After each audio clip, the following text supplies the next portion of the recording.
Before the 1970 Baltimore Colts could become world champions, they would first have to overcome the shocking defeat the '68 Colts had suffered in Super Bowl III. Super Bowl III was an obvious turning point in the history of the National Football League and what had been the American Football League. There was such disdain from the NFL toward the AFL. There was such horror at the very notion that one of us might eventually lose to one of them in the game. We were about to be validated as the greatest team in the history of the National Football League. We were 15-1 going into the Super Bowl. I swear, I don't think we were complacent. We prepared well. We didn't just go down to Miami and go to the beach. I think we were favored maybe 17, maybe 18, maybe 16 points.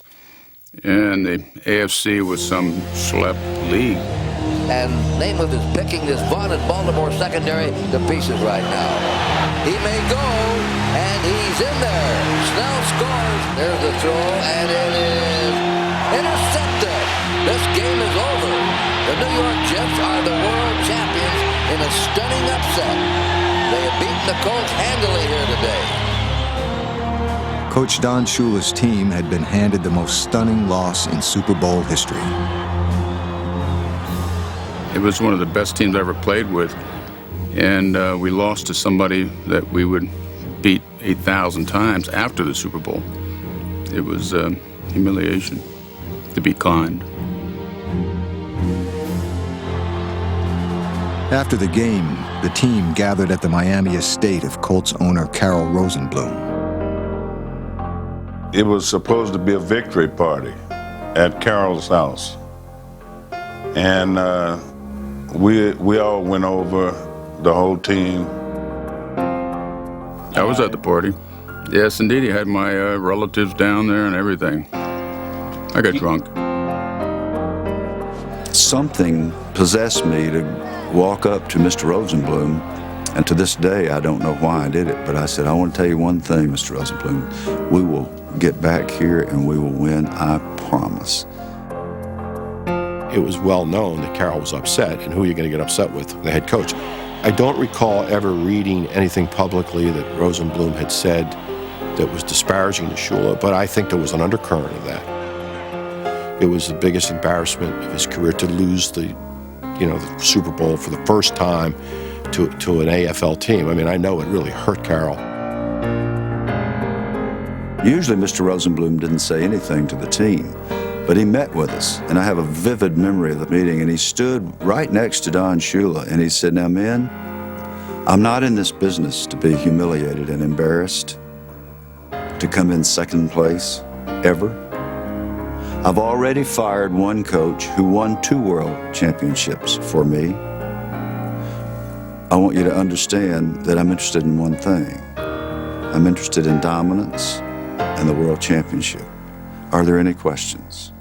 In 1969, Don Shula and the Colts would be under the microscope all season. They barely won half their games and failed to make the playoffs.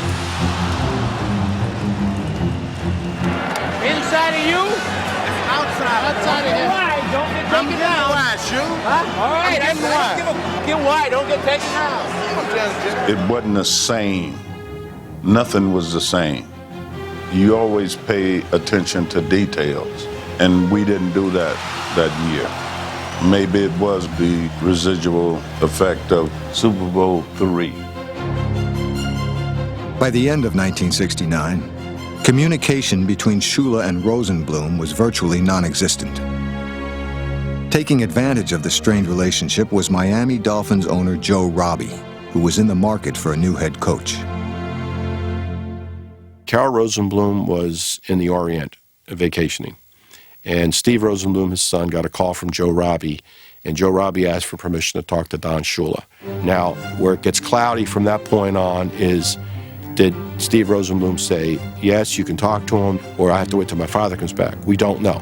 But at least Miami's story was that Steve Rosenbloom granted permission.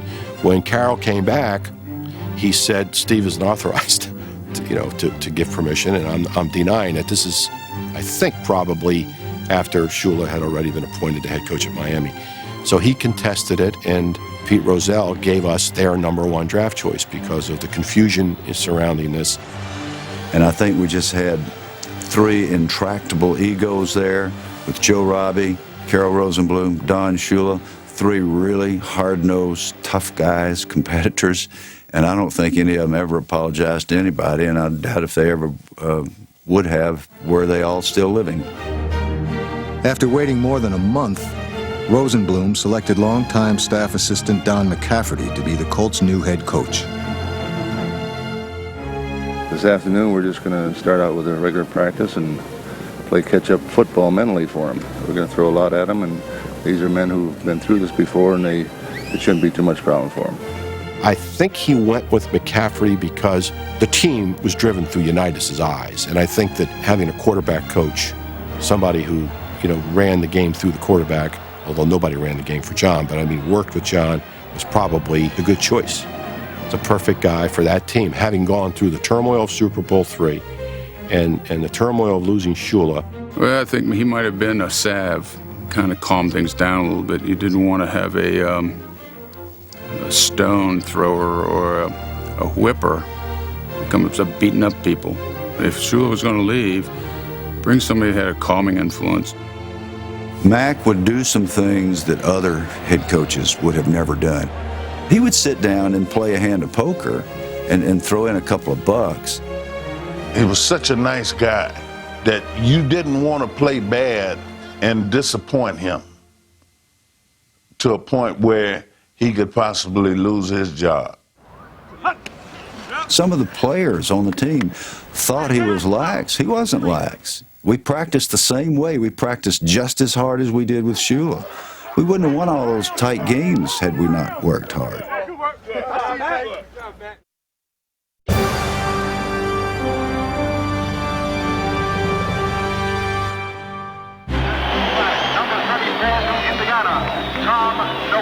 We had a lot of turnover. I've thought of us as all old veterans at that time. That's not true, because we had so many new people on the team. These new faces would also be playing against new competition. The Colts had reluctantly left the traditional NFL for the freshly minted American Football Conference. None of this seemed to matter to a cocky, long-haired rookie kicker named Jim O'Brien. It might have been a beatnik, I think, in those days, hippies and beatniks. Their karma was interfacing at the apex of their life, so their biorhythms, blah, blah, blah. He wasn't really like that. He just happened to have longer hair. O'Brien's hair is down to his shoulders. In fact, his nickname was Lassie. He was a little brash, too. So, he wasn't necessarily, the most humble guy on the team. So he was not very, very popular. And we opened the season in San Diego. We're behind 14-13. Unitas leads us on a late drive, ironically, because that's the way the season's going to end. O'Brien kicks a field goal. Jim O'Brien, a rookie, who has booted 2 field goals in this game already. Morrill holds out the hand. There's the snap. The kick is up. It's long enough. It is good. O'Brien kicks a field goal to win the game 16-14 at the buzzer. Those same veterans are hugging him all over the field. If you produce, they'll take you in. The next week, in the second Monday night game ever played, we just got obliterated by the defending world champion Kansas City Chiefs. We had not sodded the infield yet. And in the first quarter, they scored 30 points towards the infield, which was the close end of the stadium. And all I remember is dust flying all over the place and our defensive backs trying to chase their receivers into the end zone. We were just utterly, abjectly manhandled. They had 9 sacks on our quarterbacks. They just killed us. After 2 subpar performances against former AFL teams, predictions of a Colts cakewalk through the AFC were being hastily revised. That really put a stigma on our image the rest of the year. They were basically burying us as an aging team that had run its course. Nobody was happy about the Baltimore Colts coming to the AFC.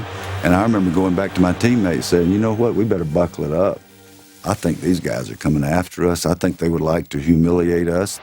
A week later, the Colts struggled against another former AFL franchise, the Boston Patriots.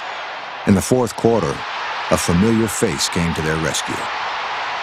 We were ahead 7-6. Unitas was now in the game, and we were trying to run the clock out. Whatever you do, John, McCafferty said, don't throw the ball. Unitas takes the snap. The handoff, fake handoff to Maitland. Pass downfield to Roy Jefferson. He goes it for 30 to 25. He's going in.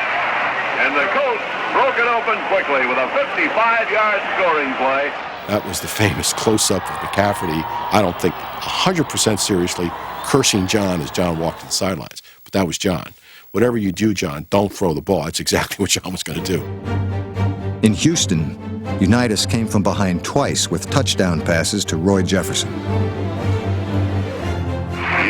takes the snap, goes back to throw, looks downfield, sets, fires long, into the end zone, it's complete! Complete for the touchdown to Roy Jefferson! There was a whole different football team, an entirely different way of doing things. We were decimated. We lost our entire starting backfield. We lost Tom Maddy, our best football player on offense, the very first quarter of the very first game. So now we got a rookie running back, Norm Bulash, who might carry the ball and run 18 yards, and most likely he's going to fumble every other time. We lose our fullback, Jerry Hill. Our quarterbacks are both nicked, Unitas and Morrill, but we had these weapons.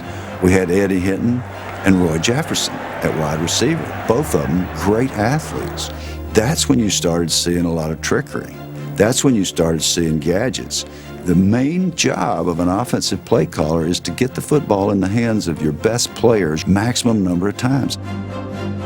We really had changed our whole approach at that point because now we had some real speed on the outside and some size, and our offense got better, but we were a throwing offense.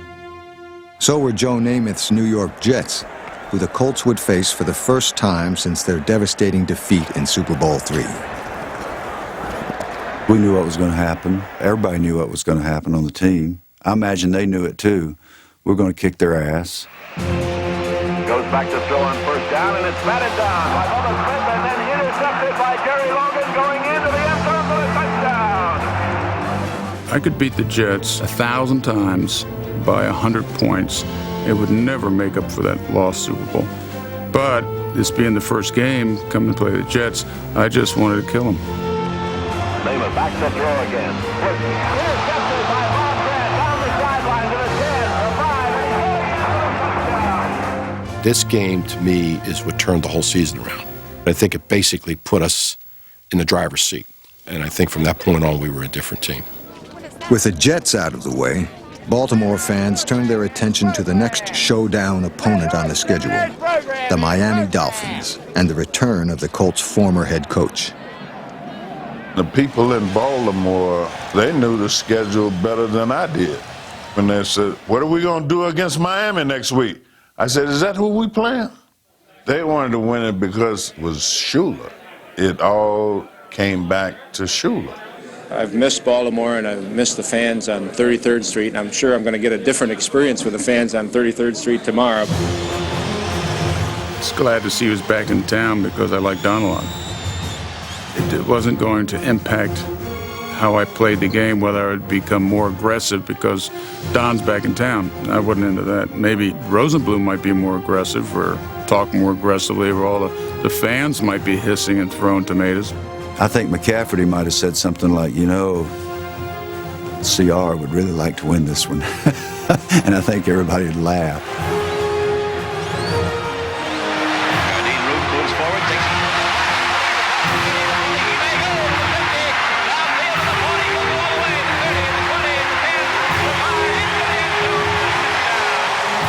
At the midway point of the 1970 season, the Colts were in control of the AFC East and on track to reach the playoffs.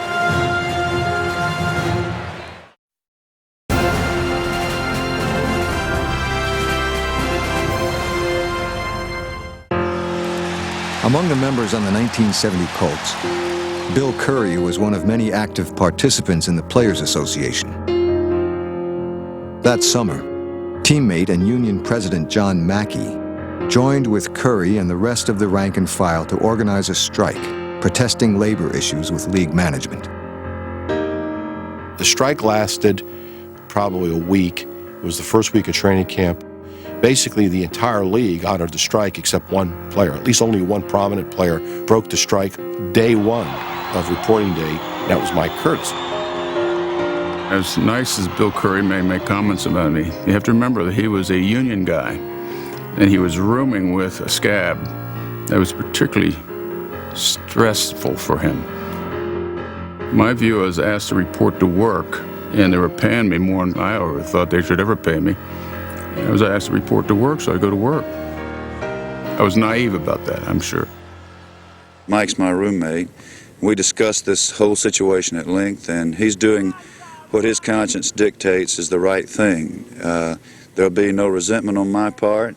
I realize that he made a decision, and while we didn't agree on it, we don't agree on a lot of things, but we're still friends, and we'll be roommates when training camp starts if Mike wants me. During practice, the guys might cuss him, but they love him on Sunday. And that's the way it was with Mike. He was our guy that set the tempo. When we warmed up on Sundays before the game, Mike and I, we smashed our shoulder pads together, and we butted heads, and I knew by the time I went back in the locker room after warm-ups that I had been hit harder than I was going to be hit the rest of that Sunday. I knew that. He was very intense about his position. I was intense about my position. You run into people who are intense, you're going to have some sparks sometimes. But we knew why we were there, to perform. That's why we got along. One player Curtis did not get along with was quarterback John Unitas. I was going on a pass one time at Unitas. So I just crossed the line of scrimmage, and he hit me in the head with a ball from behind. I came back and told him if he ever does that again, I'll kill him, and all his linemen won't be enough there to protect him. He could be a trying person sometimes. You can't read everything right every time, and that's why they put erasers on pencils. When you make mistakes, you can erase them. Fortunately, ours always cost us 6 points or something. His way or the highway sometimes. I'd hear him talking to the coaches. He wouldn't do something, or he thought it was dumb, or he'd call a play the coach didn't have. If I was a coach, I would have duct taped his ass. Curtis had a far better relationship with defensive teammate Bubba Smith, number 78. Smith was Baltimore's most devastating pass rusher, but out of uniform was a gentle giant. I just had him over for dinner, and Bubba sits on a piece of my furniture, and like the legs are bending. I said, "Hey, Bubba, you gotta be careful. Can you sit over there somewhere?" "No, I want to sit here." Anyway, the darn couch is leaning and everything, and my wife's like sweating BBs. He invited me out to his house to eat dinner and gave me one piece of chicken. I said, Bubba, we all have our own amount of food we're gonna have, blah, blah, blah. I drove 30 miles for one piece of chicken, and I had to stop at Colonel Sanders to eat dinner driving home. Curtis was much more generous serving out punishment to opponents. His ferocity earned him 2 nicknames, Mad Dog and The Animal. In order for me to perform to certain standards that I might have, I had to prepare myself. In that particular business, physical solutions were the crowning glory. In the business I am in now, commercial real estate, physical solutions rank at the very bottom of the proper behavior schedule. What I liked about professional football was I was able to resolve disagreements immediately, and you're not penalized like serving jail time because of it. You're encouraged to solve your difficulties that way. And I still miss that, in fact. I mean, I'd like to have the opportunities where you could go around, step in a ring and resolve things physically. It'd be a great feeling. Mike's brand of frontier justice was vividly displayed at Memorial Stadium when a spectator decided to become part of the action. And one of these idiots runs on the field and picks up the ball and starts to run around, and the crowd's cheering. He was a hubcap popper out of Rochester. I think his job was to put on tires on the assembly line for the truck or some crap like that. Mike's kind of watching him out of the huddle, and then suddenly this blur, and he could just fly.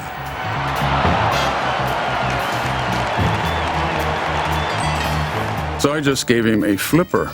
I didn't try to put his lights out. Mike just stood there and looked at him for a second and jogged back out to the hole. Nothing unusual in his mind. Bill Curry was most distressed. I don't know how many prayers he said that night, but he was most distressed with my behavior and my reputation with the league. Bubba Smith and I walked over to his locker and we said, Mike, did you realize how bad you made all of us look by hitting that poor guy? He said, look, that guy came into our place of business. I enforced the city ordinance that prevents him doing that legally, and that's what I did. And I don't have any regrets, and I don't have anything to say to you two about it.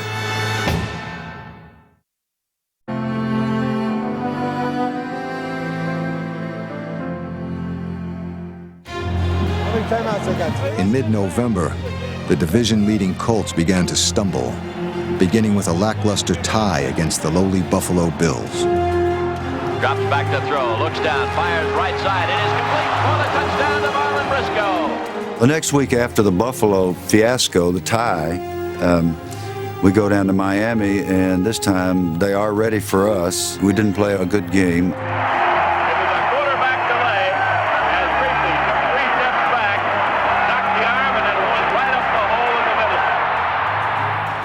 We really got beaten badly, 34-17. But that was a big loss now. That really hurt. And Rosenblum wasn't real happy about that one, losing to Shula. And then the next week, we go out to play the Chicago Bears, and you always know that's going to be a physical, spitting, kicking, nasty, cussing, knockdown, drag-out, black and blue thing. And 5 minutes are gone in the game. Unitas has already thrown 3 interceptions, and we're down 17-0. Fires up the middle, and again it's intercepted. If you have to describe the difference in good and great quarterbacks and the undefinable ingredient that the great ones have, it starts with total amnesia from what happened 2 seconds before. That's the classic Unitas game. That's good. That begins overstacked. They're giving you over. They're just giving you over 15 lead. John Unitas never changed expression. And you can't tell whether he's thrown a touchdown pass, an interception, or just gone to a Sunday school picnic. You can't tell. He never changes.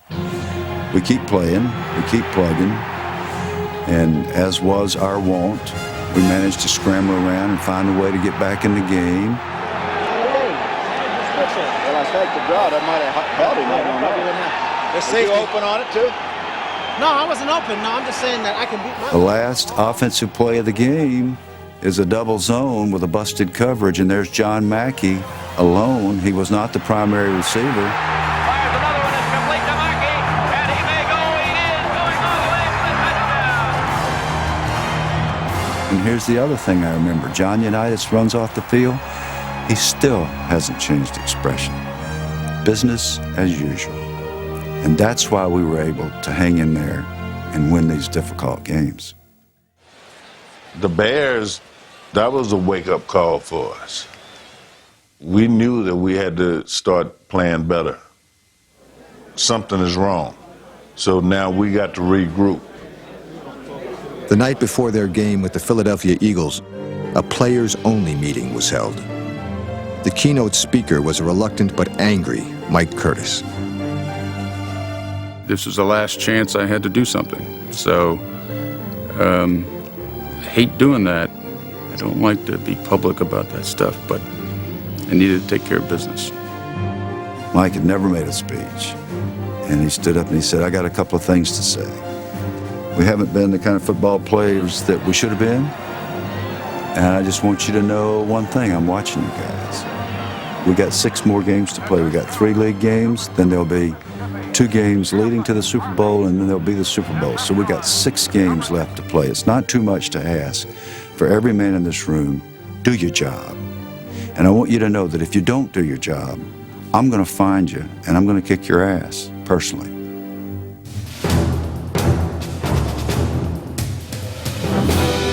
He was was talking to the offense, but the defense took it personal too.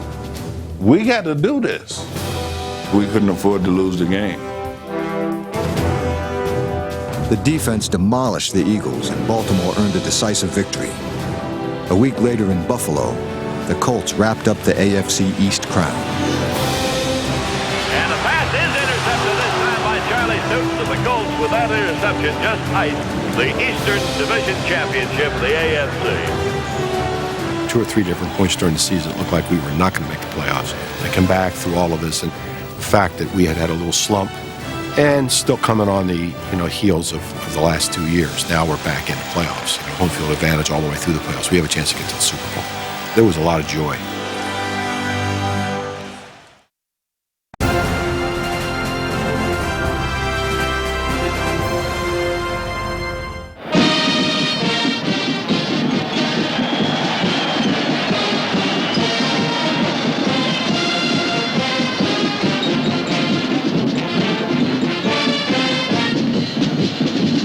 The magic of the Baltimore Colt relationship with the people, it wasn't just the city of Baltimore, it was the state of Maryland.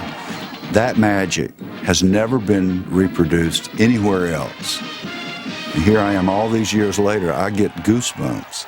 I get teary-eyed because I would be the first player introduced. For reasons I've never understood, the center was the first guy introduced. Introducing the offensive unit of the Baltimore Colts.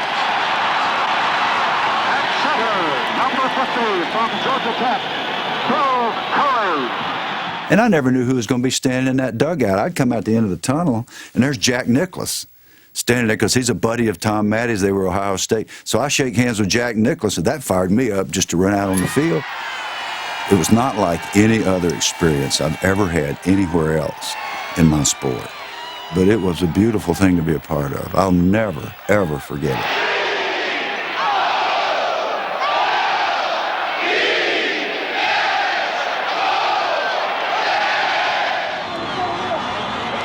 Another Colts advantage entering the playoffs was a Spartan playing surface that disoriented opponents. We hardly had a field to play on. They made us paint a logo on the 50 and in the end zones, and we just painted over mud. I mean, if you ever look at pictures of that game, it's all dirt. It was our traditional Astro dirt. It got in your mouth, it got in your shoulder pads, it got in your jock. We can play in it, we can breathe, they can't. They ain't got a chance. But it was just another advantage to us. The handoff goes to Robinson, sweep to the right side. He is in trouble. Mike Curtis is there and runs him out of bounds at the 30-yard line, a loss of 5. The young Bengals were no match for Baltimore. The Colts cruised to a shutout victory, but would face a much tougher and more confident opponent in the first ever AFC Championship game.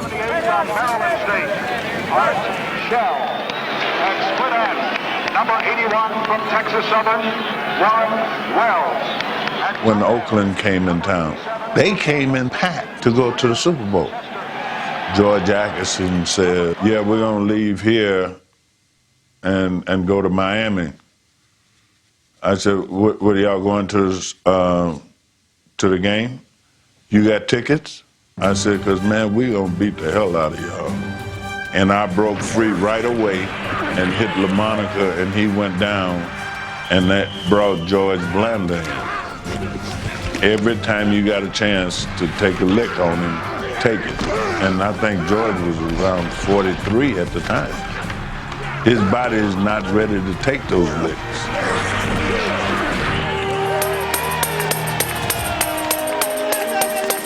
They would start saying, kill, Bubba, kill. Kill, Bubba, kill. And it got loud. Your heart started beating faster. You were ready to snap this guy's neck if necessary. 97, 46, Blanda has the Raiders set now.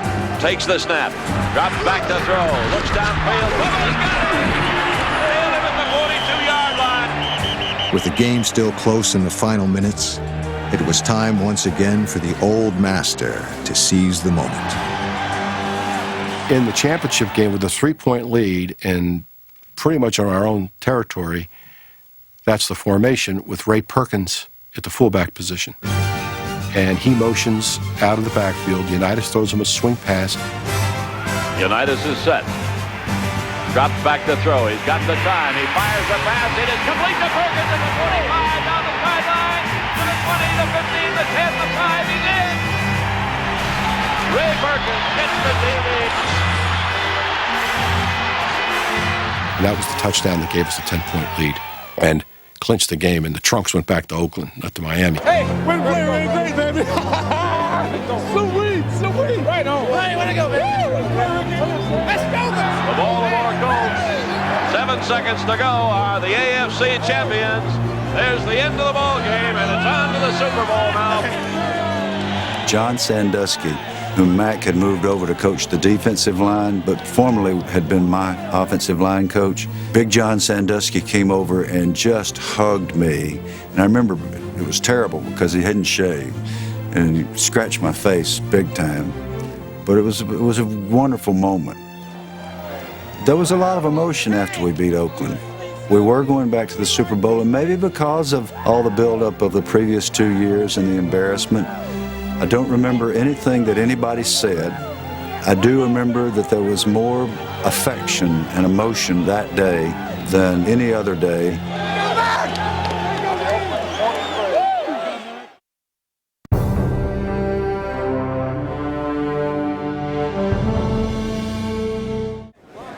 Super Bowl V would be a battle between two teams yearning to redeem themselves for past failures. The Cowboys were known as next year's champions. The label on them, they couldn't win the big one. And we were trying to overcome the scars of Super Bowl III. It was a game played in total desperation, which is why I think it was so frantic. We were desperate to win and to look good doing it. We didn't want to just win. We wanted to win and be convincing. We felt like we were tougher than the Dallas Cowboys. We felt like that they could not stay with us for 4 quarters if we went out there and took care of business, did not turn the ball over, played well in the kicking game, and just flat whip them physically. We thought we could do that. Now, we didn't do any of those things. We didn't whip them physically. We didn't take good care of the football. We didn't play well in the kicking game. We didn't do any of that stuff. I think they were pressing too hard sometimes. They weren't relaxed going to the game. I wasn't relaxed. I think a lot of it because the guys put a lot of pressure on themselves to push harder for both sides. I think that's why it was a carnival.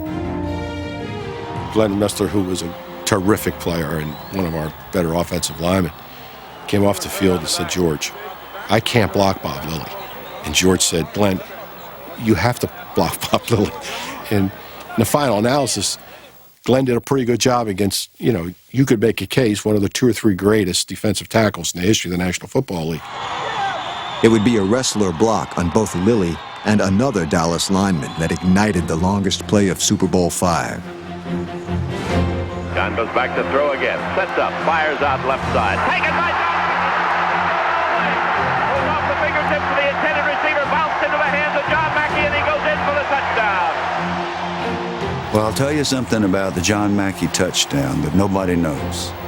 Glenn Ressler is our left guard, really one of the unsung heroes of those great Baltimore Colt years. Well, it's a delayed play because he's stuttering, see, so you're might have to take a little bit more out of it.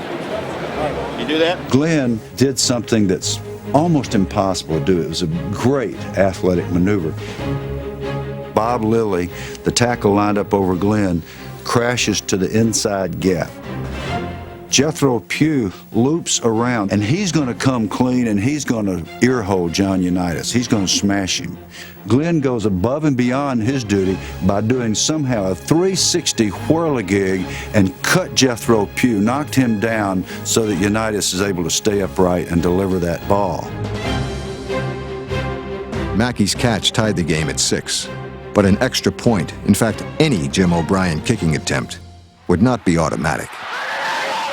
In my recollection, we had played 1 game in our history on artificial turf. So we're now at the practice the day before the game, which is nothing but a walkthrough. O'Brien did not have a good day of practice. He said to me, "I hope they're not counting on me Sunday." I said, "Why?" He said, "I can't kick on this stuff." He was a straight-ahead conventional kicker. He said, I take a divot like a 7-iron, and if I try to, the way I kick, my foot's bouncing into the ball. I'm kicking the top half of the ball.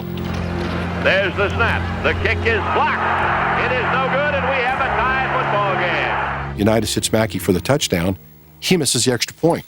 I mean, it's blocked, but it's low. So you can imagine what my feelings were the rest of the day about the game coming down to Jim O'Brien. The game would not come down to John Unitas. An open field hit late in the first half sent the injured Colt quarterback to the sidelines for the rest of the day. We felt terrible looking at John sitting over there holding his ribs. There was almost nothing that could get him out of a game, so we knew it was bad. I assumed it had punctured his lung because I didn't think anything else would get him out of the game. You had this feeling that you couldn't win this without Unitas. I mean, it was almost like this is his game. His injury kind of deflated me. Very shortly after that, I went to the field. I couldn't take it anymore. I've never done that before or since. And I just went to the bench. Now, I shirked my duties. I should have been in the press box, but I didn't care at that point. Now, our defense was only 5th in the league in total yards allowed. They were number 2 in points allowed. What does that mean? Here's what that means. You might get it inside our 20-yard line, but you're not going to get it in the end zone. And that's what happened to Dallas. Our defense goes out and stones them again and again and again. Allows them 1 touchdown all day. That's amazing. Trailing 13-6 in the fourth quarter, an interception by Rick Volk, number 21, set up a Colt touchdown to tie the game. Then, in the final minute, Mike Curtis capped an extraordinary performance with the most important play of Super Bowl V. Second down and many, many yards to go. Morton rolls out to the right. Gets the pass away down the sideline. Intercepted by Mike Curtis. At the 25, the 20, down to the 23-yard line. The Colts have the football. Tell you what it was, probably, I never admitted this, that the eyes of the Dallas offensive line had so much hate in them that I needed to get down quick because they're going to kill me if they ever got a hold of me. So I just danced around a little bit to avoid contact and then fell down. Now, our bench is jubilant. But knowing what I knew, having heard what O'Brien told me, his words were, I hope they don't count on me Monday. Well, who are they going to count on? I mean, if this comes down to a field goal, what are we going to do? Field goal team. Get everyone a field goal team. No sweat, baby. The Colts pinned their championship hopes on number 80, rookie Jim O'Brien. Like Cool Hand Luke. I never saw him panic in nothing. Playing cards, in practice. So I didn't feel like he was going to panic then. If you don't believe in God or if you don't believe in prayer, you've never been on the sideline of a Super Bowl.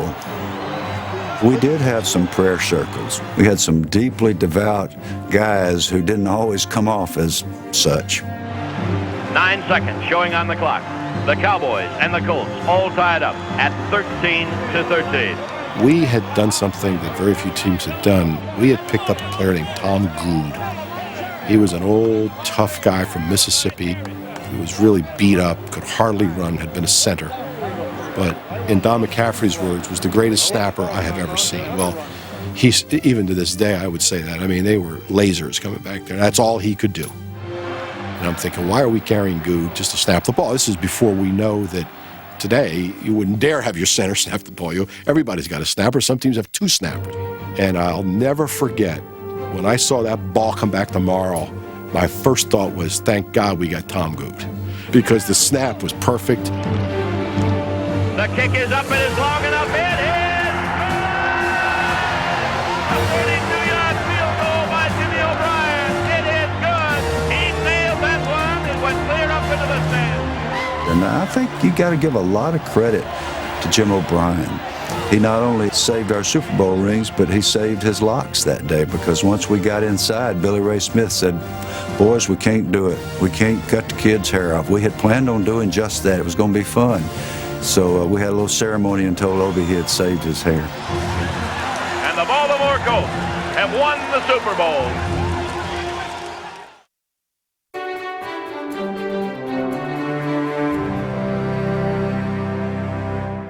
Super Bowl V, this ring right here, that emblematic of our return to glory, dominance, all that sort of thing, is the most mixed sense of achievement that I've experienced in my career.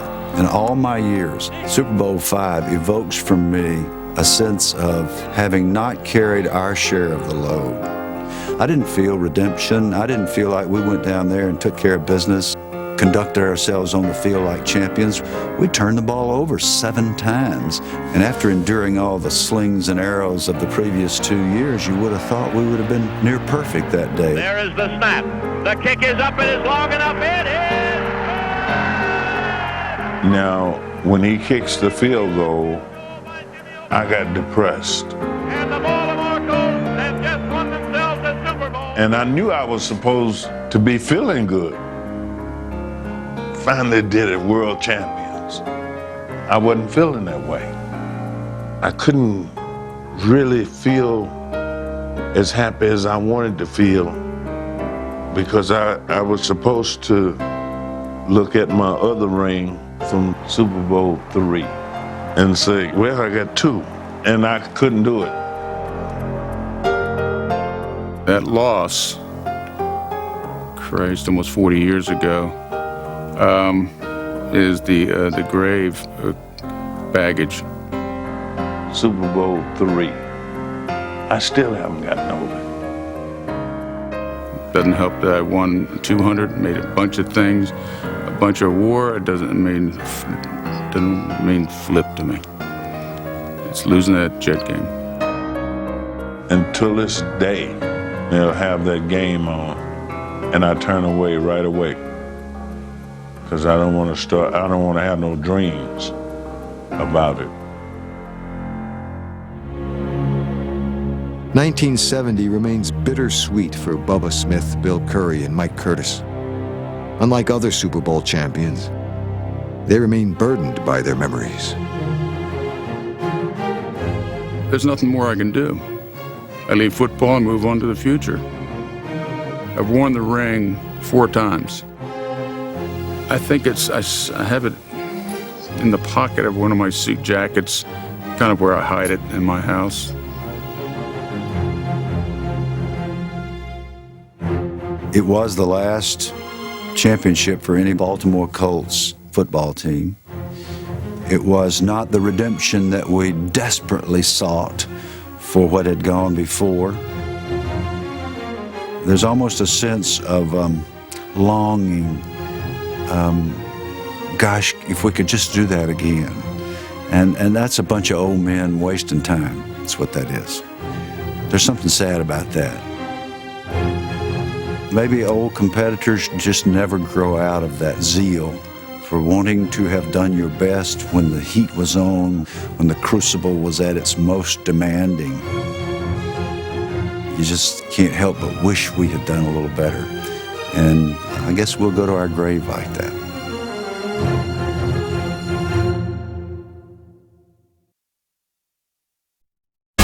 For additional video content, photo galleries, and more from America's Game, visit NFL.com/America's Game.